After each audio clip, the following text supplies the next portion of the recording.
Very good morning class. Welcome to our YouTube channel RPSC bio academy. हम जो topic discuss कर रहे थे वो कर रहे थे क्रोमेटोग्राफी, और क्रोमेटोग्राफी में हम आगे चलते हैं गैस क्रोमेटोग्राफी। यस,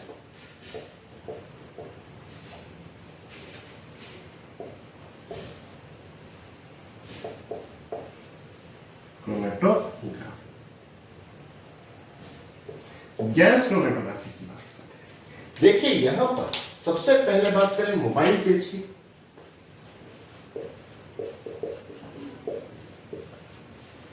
तो मोबाइल फेज के रूप में यहां पर गैस काम में आती है। क्या काम में आती है? गैस काम में आती है।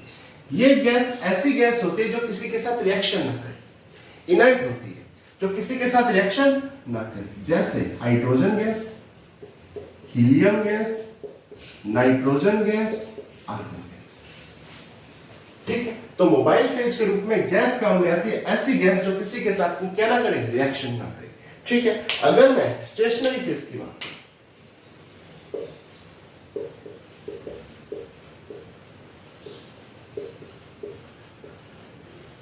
स्टेशनरी फेज की बात करें तो स्टेशनरी फेज के रूप में लिक्विड भी काम में आ सकता है और सॉलिड भी काम में आ सकता है। तो यहां पर लिक्विड भी काम में आ सकता है और सॉलिड भी काम में आ सकता है। लिक्विड की बात की जाए तो सिलिकॉन ग्रीस काम में आता है, सिलिकॉन ग्रीस काम में आता है। जबकि सॉलिड की बात की जाए तो ये सिलिकॉन, या हम बात कर सकते हैं एल्यूमिना, या कांच यानी ग्लास का बना सकता है। देखिए यहां पर मोबाइल फेज के रूप में गैस काम में आती है ऐसी गैस जो किसी के साथ रिएक्शन ना करे, हाइड्रोजन, हीलियम, नाइट्रोजन और आर्गन गैस। ठीक है, स्टेशनरी फेज लिक्विड भी हो सकती है, सॉलिड भी हो सकती है। अगर लिक्विड की बात की जाए तो सिलिकॉन ग्रीस काम में आती है, और सॉलिड की बात की जाए सिलिकॉन भी काम में आ सकता है, एल्यूमिनियम भी काम में आ सकता है और ग्लास भी काम में आ सकता है। इसीलिए इसे gas, liquid, partition chromatography.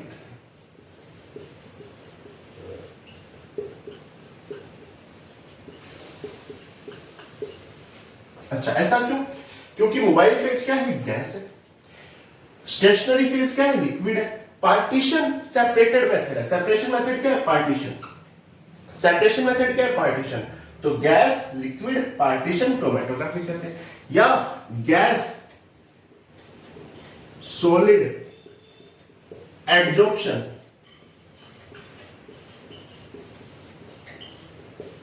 Chromatography कहते हैं।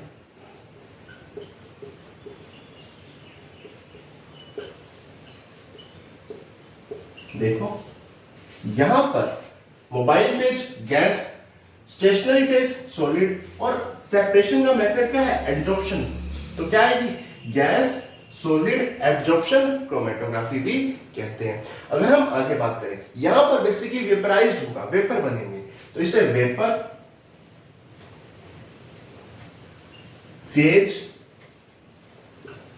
क्रोमेटोग्राफी भी कहते हैं। तो इसके कई सारे नाम हैं। अब इसको देखते हैं। वेपर फेज क्रोमेटोग्राफी भी कहते हैं क्योंकि यहां पर वेपराइज्ड होते हैं, वेपर बनते हैं। अब हमें अब हम गैस क्रोमेटोग्राफी को आगे देखते हैं।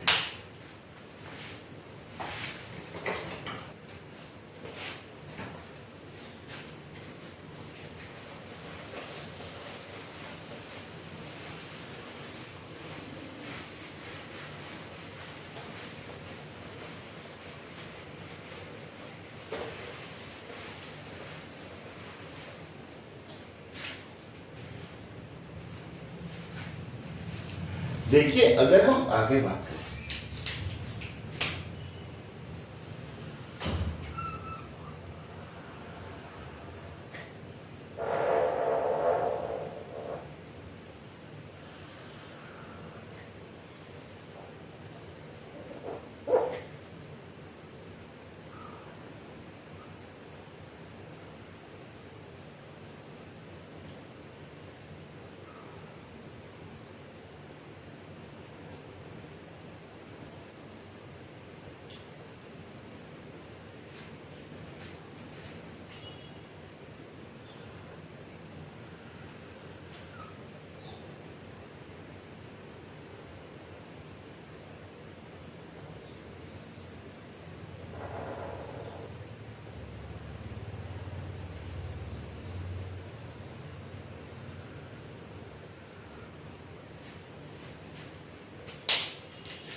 ये है गैस कैरियर,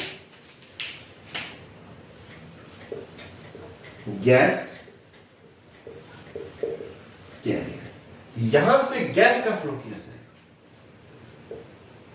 ठीक है, या यूं कहूं तो ये क्या है, मोबाइल फेज है।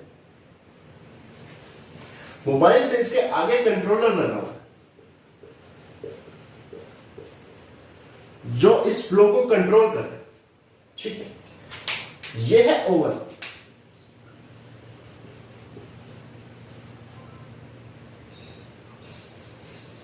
क्या है, ओवन है। ये है कॉलम,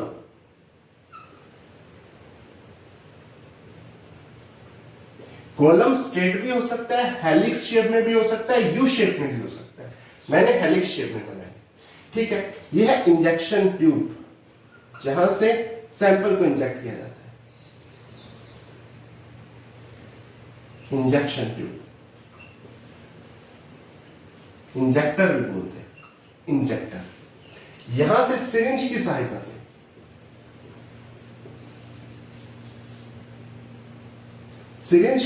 से यहां से सैंपल डाला जाता है। यह है डिटेक्टर,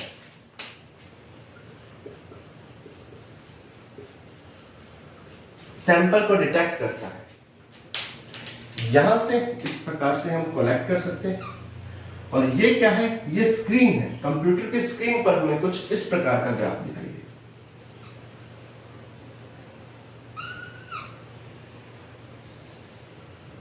कुछ इस प्रकार का ग्राफ दिखाई देगा। ठीक है, यहां पर ये जो कॉलम है, ये कॉलम किस रूप में काम करेगा, स्टेशनरी फेज के रूप में। ये सॉलिड भी हो सकता है, ग्लास का, एल्यूमिना का है, और ये लिक्विड रूप में भी हो सकता है, यानी इसके ऊपर लिक्विड का, वॉल पर इसकी लिक्विड का इस प्रकार से डिपोजिशन भी हो सकता है, जैसे सिलिका ग्रीस या सिलिकॉन ग्रीस बोला था हमने। सिलिकॉन ग्रीस का डिपोजिशन भी हो सकता है। ये सॉलिड भी हो सकता है, या उसके अंदर की तरफ लिक्विड का एक आवरण भी हो सकता है, जैसे हमने क्या किसका बोला था, सिलिकॉन ग्रीस का। मोबाइल फेज के रूप में गैस ये काम में आती है। यहां पर सबसे पहले क्या होगा, देखिए ये है जिसे हम कहते हैं टाइम, रिटार्डेशन टाइम या रिटेंशन टाइम, रिटेंशन टाइम। और ऊपर की तरफ है सिग्नल की इंटेंसिटी,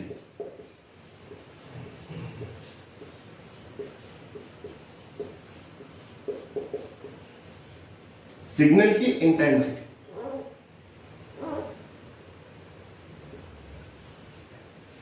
ठीक, सबसे पहले हम क्या करेंगे, यहां पर गैस का फ्लो करेंगे, जिस कारण से एक बेस लाइन आएगी, सीधी स्ट्रेट लाइन आएगी। जैसे ही पहला सैंपल इसके अंदर आएगा, क्योंकि सैंपल में कई चीजें होंगी, जैसे ही सैंपल पहला आएगा तो जिसका बॉइलिंग पॉइंट,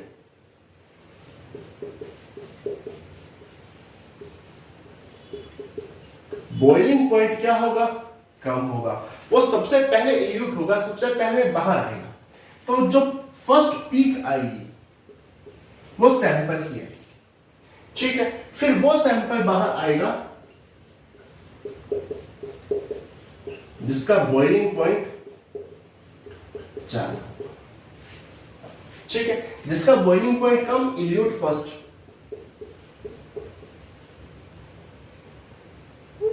इल्यूट फर्स्ट, पहले इल्यूट होगा,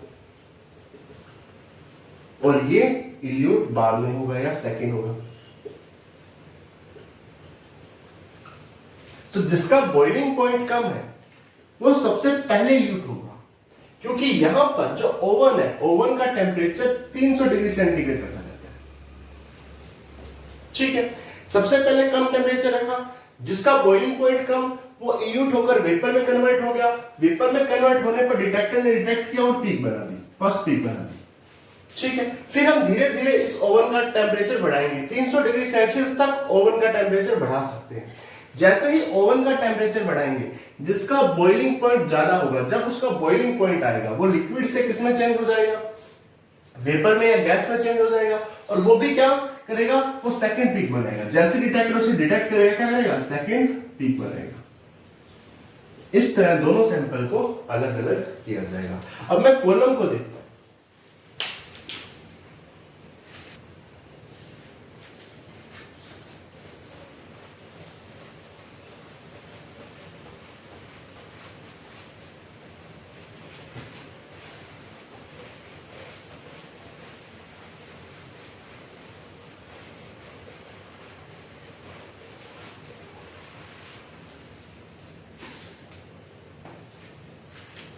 देखिए जैसे ये कॉलम है, क्या है? कॉलम है। ये कॉलम स्टेशनरी फेज के रूप में काम कर रहा है, चाहे ये सॉलिड अवस्था में हो या लिक्विड अवस्था में। लिक्विड अवस्था में कैसे? यहां पर सिलिकॉन की ग्रीस पाई जाए,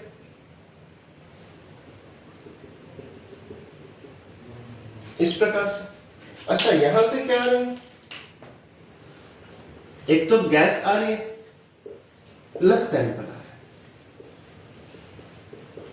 जब गैस पास होगी तो सिंपल स्ट्रेट लाइन आएगी या बेस लाइन आएगी।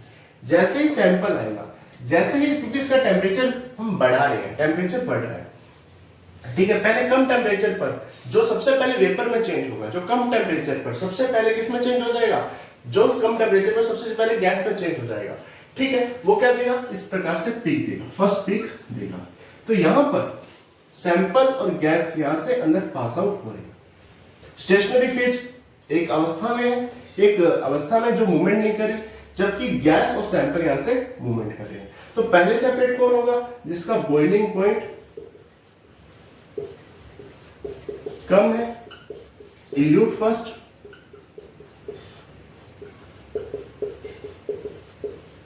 और जिसका बॉइलिंग पॉइंट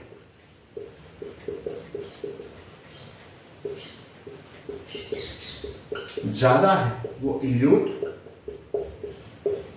लास्ट या सेकंड भी कर सकते हैं, वो लास्ट में इल्यूट हो जाएगा, ठीक है। क्योंकि हम यहां पर बाद में टेम्परेचर बढ़ाएंगे। क्या करेंगे? टेम्परेचर बढ़ाएंगे। टेम्परेचर क्यों बढ़ाएंगे? ताकि ये भी अपने बॉइलिंग पॉइंट पे तो आ सके, ठीक है। तो टेम्परेचर बढ़ाना क्या कहलाता है?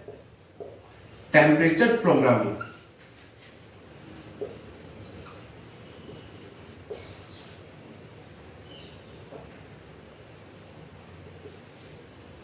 टेम्परेचर प्रोग्रामिंग यानी गैस क्रोमैटोग्राफी में टेम्परेचर को इंक्रीज किया जाता है। टेम्परेचर को क्या किया जा रहा है? इंक्रीज किया जा रहा है। इसे टेम्परेचर प्रोग्रामिंग या टेम्परेचर प्रोसेसिंग नहीं कहते।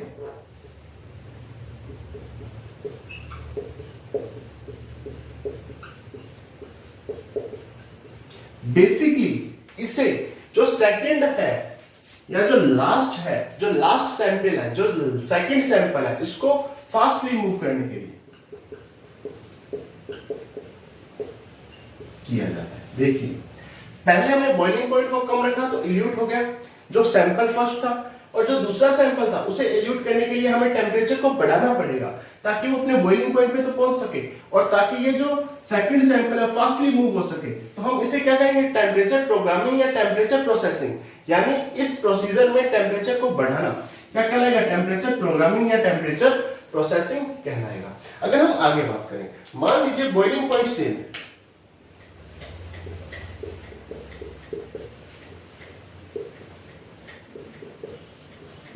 बॉइलिंग पॉइंट क्या है? सेम है, तो भी ये सेपरेशन हो जाएगा। अब सेपरेशन कैसे होगा? जो स्मॉल मॉलिक्यूल्स है,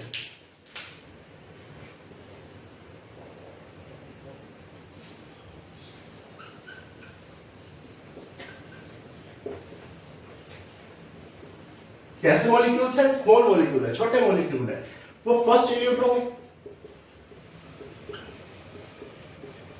और जो लार्ज मॉलिक्यूल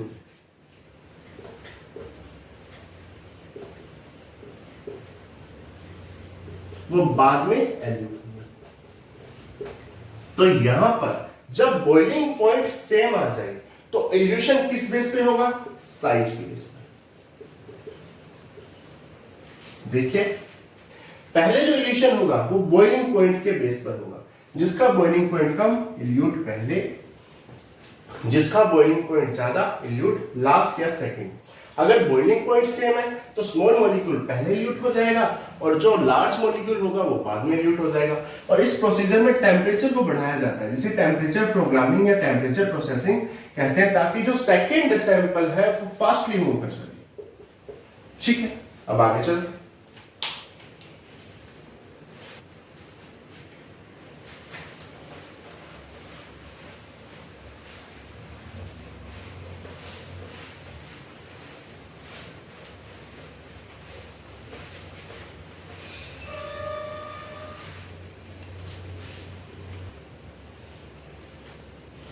देखिए हमने यहां पर इस प्रकार से अवन बनाया था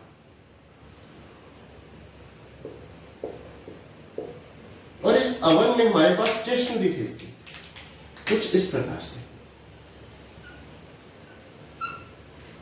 स्टेशनरी फेज के रूप में सॉलिड में हमने क्या लिया था, एल्यूमिना, सिलिकॉन या ग्लास,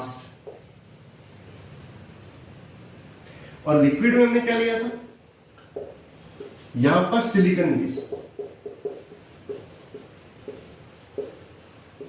देखिए यहां पर ओवन का टेम्परेचर जो होता है हमने बताया था 300 डिग्री सेल्सियस होता है, ठीक है।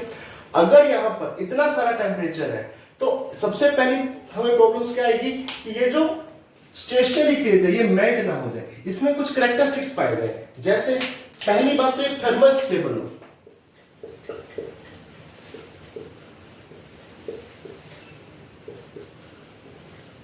थर्मल स्टेबल हो, यानी टेम्परेचर बढ़ने पर ये स्टेबल तो हो, ऐसा तो ना हो कि 300 डिग्री सेंटीग्रेड टेम्परेचर कर दिया तो ये स्टेबल ही नहीं, थर्मल स्टेबल हो।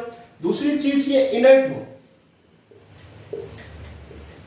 इनर्ट का मतलब खुद रिएक्शन ना, ऐसा ना हो कि इसी खुद ही रिएक्शन करने लग जाए तो हम स्टेशनरी फेज पे उसको मूव भी नहीं करवा पाएंगे, ठीक है। स्टेशनरी फेज पे मोबाइल फेज को मूव भी नहीं करवा पाएंगे, तो ये इनर्ट हो, किसी तरह की रिएक्शन ना करें। और तीसरा क्या कैरेक्टरिस्टिक्स होना चाहिए, ये नॉन वोलेटाइल हो, यानी अवाष्पशील।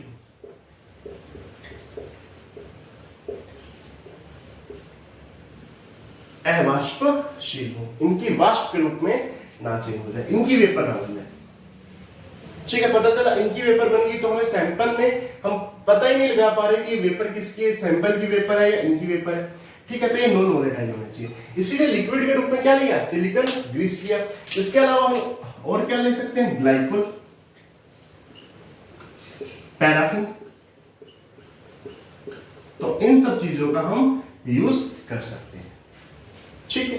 अगर हम बात करें आगे,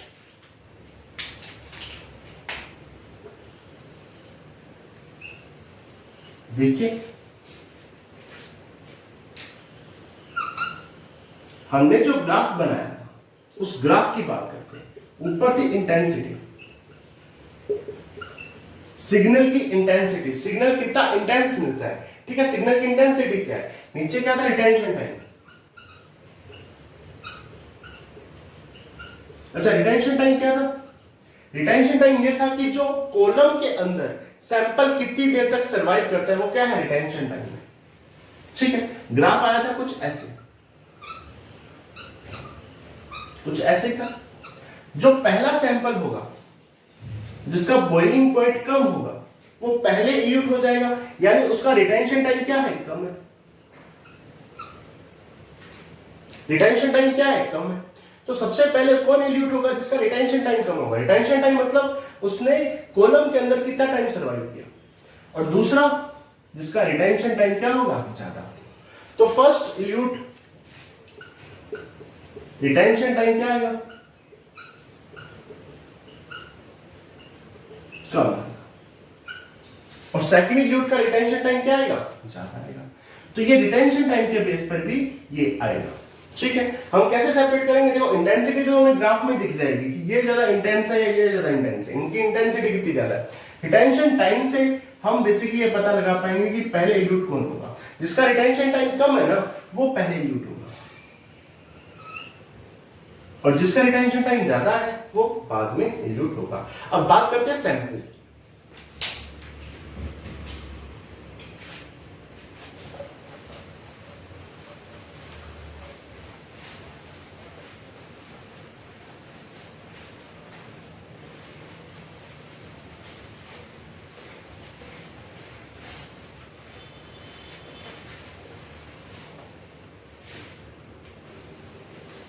देखिए अगर मैं सैंपल की बात करूं,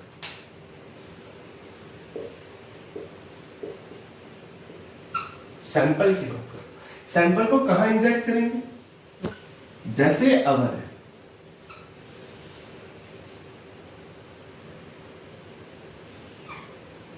ओवन से पहले यहाँ पर इंजेक्टर होगा, जहां से सैंपल को क्या किया जाएगा, इंजेक्ट किया जाएगा। ओवन का टेम्परेचर हम जानते हैं कि 300 डिग्री सेल्सियस तक हो सकता है, क्योंकि ये स्टील का बना होता है, इससे ज्यादा दिक्कत नहीं आती। ठीक है, सैंपल अगर हमारे पास सॉलिड अवस्था में, सैंपल यदि हमारे पास लिक्विड अवस्था में, और यदि सैंपल हमारे पास गैस अवस्था में। अगर सॉलिड अवस्था में सैंपल है तो हमें यहां पर इसे डिसॉल्व करना होगा वोलेटाइल सॉल्यूशन।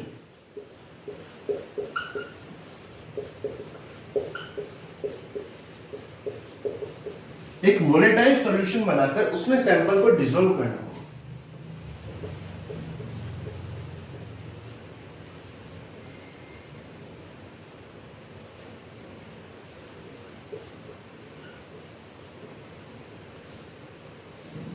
ठीक,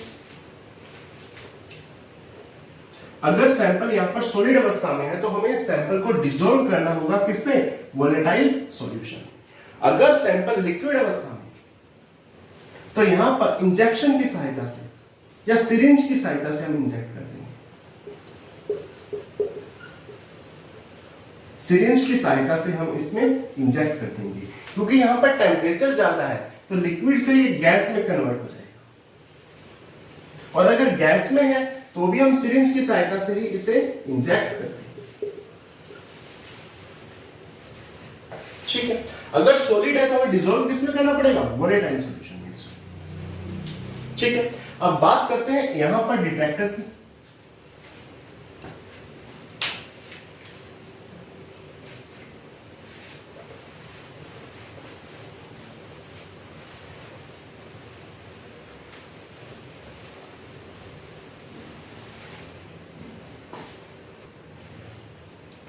देखिए, अब बात करते हैं किसकी,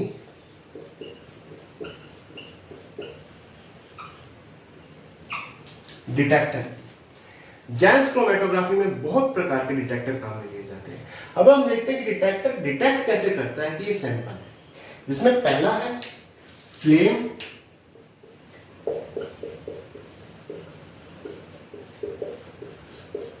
आयनाइजेशन डिटेक्टर।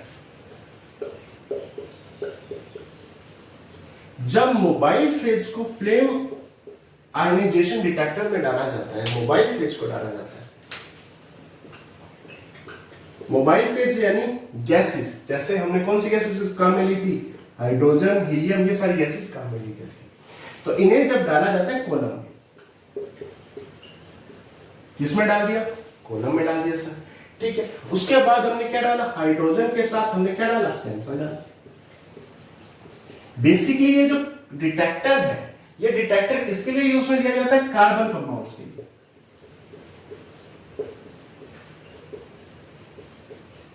जैसे ही कार्बन कंपाउंड आएंगे, पहले उन्हें फ्लेम में जलाया जाएगा, फिर उन्हें आयंस में चेंज किया जाएगा। किसमें आ गए, आयंस में। सैंपल किसमें चेंज हो गया, बेसिकली आयंस में चेंज हो गया।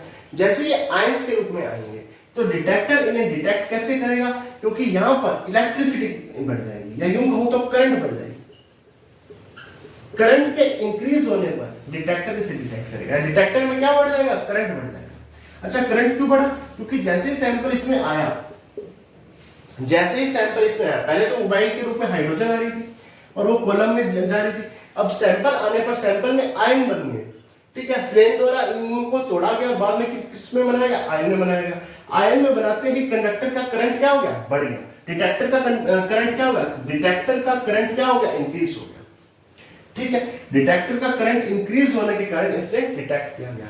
यानी ये बेसिकली इलेक्ट्रिकल कंडक्टिविटी पे बेस है।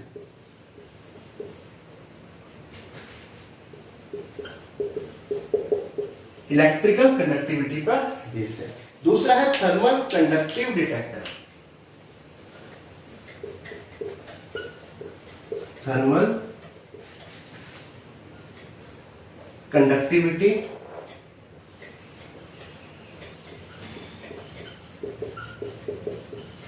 डिटेक्टर।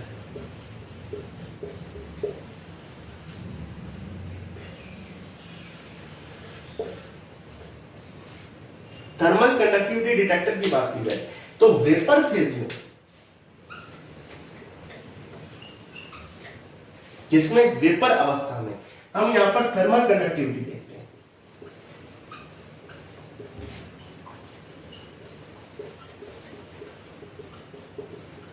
थर्मल कंडक्टिविटी को देखा जाता है और उसे डिटेक्टर द्वारा डिटेक्ट किया जाता है। ये बेसिकली ऑर्गेनिक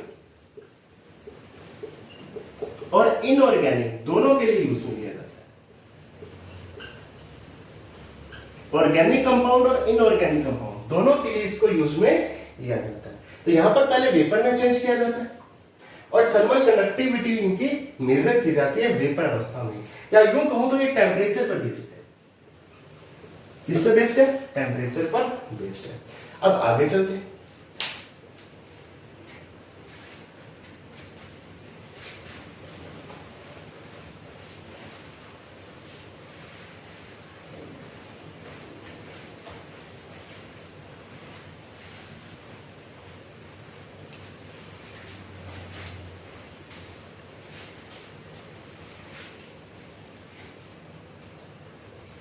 देखिए जो तीसरा डिटेक्टर है वो है नाइट्रोजन फॉस्फोरस डिटेक्टर। बेसिकली इसे थर्मियोनिक डिटेक्टर भी कहते हैं।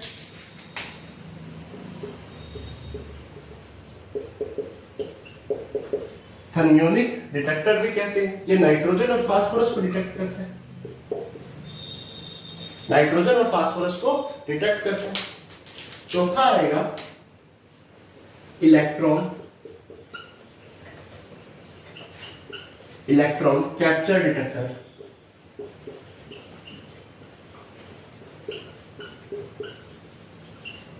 जो कि नेगेटिव चार्ज या इलेक्ट्रॉन को कैप्चर करता है या नेगेटिव चार्ज या इलेक्ट्रॉन को डिटेक्ट करता है। नेगेटिव चार्ज या इलेक्ट्रॉन को कैप्चर करता है। ये बेसिकली जो नेगेटिव चार्ज वाले कंपाउंड है, जैसे क्लोरीनेटेड कंपाउंड, जहां पे क्लोरीन ज्यादा है, ठीक है, या क्लोरीन लगी हुई है, उनको मेजर करने के काम आता है क्लोरीनेटेड कंपाउंड्स को। जैसे ही कोई नेगेटिव चार्ज आएगा तो इलेक्ट्रॉन कैप्चर है, इलेक्ट्रॉन को कैप्चर किया जाएगा, जिससे करंट कम हो जाएगा। करंट क्या हो जाएगा? कम हो जाएगा। तो यहां पर बेसिकली करंट कम हो जाता है। क्यों?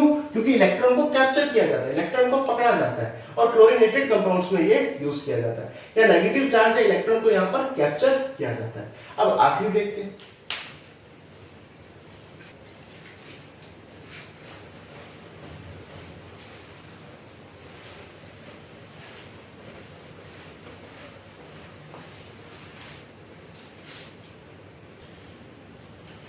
देखिए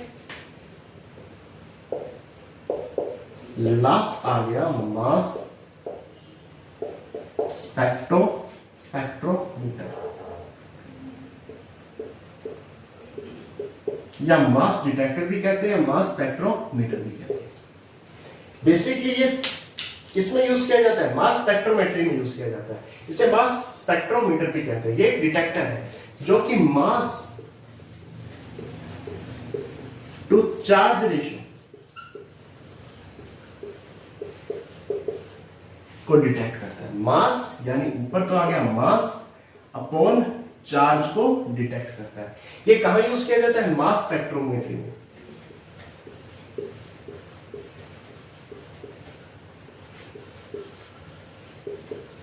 मास स्पेक्ट्रोमेट्री में ये यूज किया जाता है। कहां यूज किया जाता है? मास स्पेक्ट्रोमेट्री में।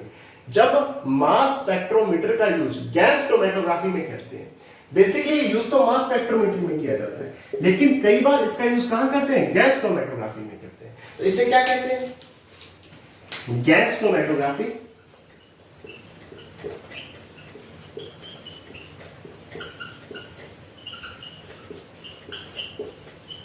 Mass spectrometry.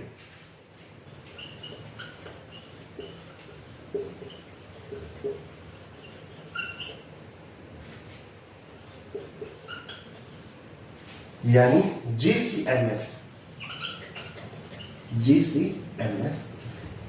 Gas chromatography mass spectrometry कहते हैं। जब मास स्पेक्ट्रोमीटर का यूज गैस क्रोमेटोग्राफी में किया जाता है, ये मास अपॉन यानी मास टू चार्ज रेशियो यानी मास अपॉन चार्ज को डिटेक्ट करता है। अब आगे चलते हैं।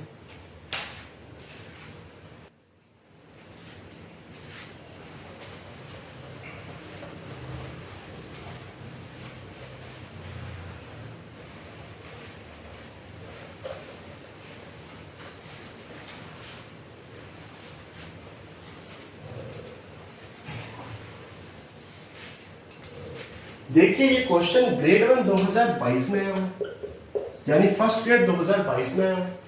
विच of the following is used as, इनमें से कौन सा यूज किया जाता है कैरियर गैस के रूप में इन गैस क्रोमेटोग्राफी। गैस क्रोमेटोग्राफी में कौन सा कैरियर के रूप में यूज किया जाता है? क्या CO2 को कैरियर गैस के रूप में यूज करते हैं? नहीं। क्या ऑक्सीजन को कैरियर गैस के रूप में यूज करते हैं? नहीं। हाइड्रोजन को, बिल्कुल हाइड्रोजन को, नाइट्रोजन को, आर्गन को, हीलियम को यूज करते हैं। क्या मीथेन को? नहीं। तो उत्तर आ जाएगा हाइड्रोजन। पिछले साल जो फर्स्ट ग्रेड हुई थी ग्रेड 1 2022 उसमें आया हुआ क्वेश्चन। ठीक है।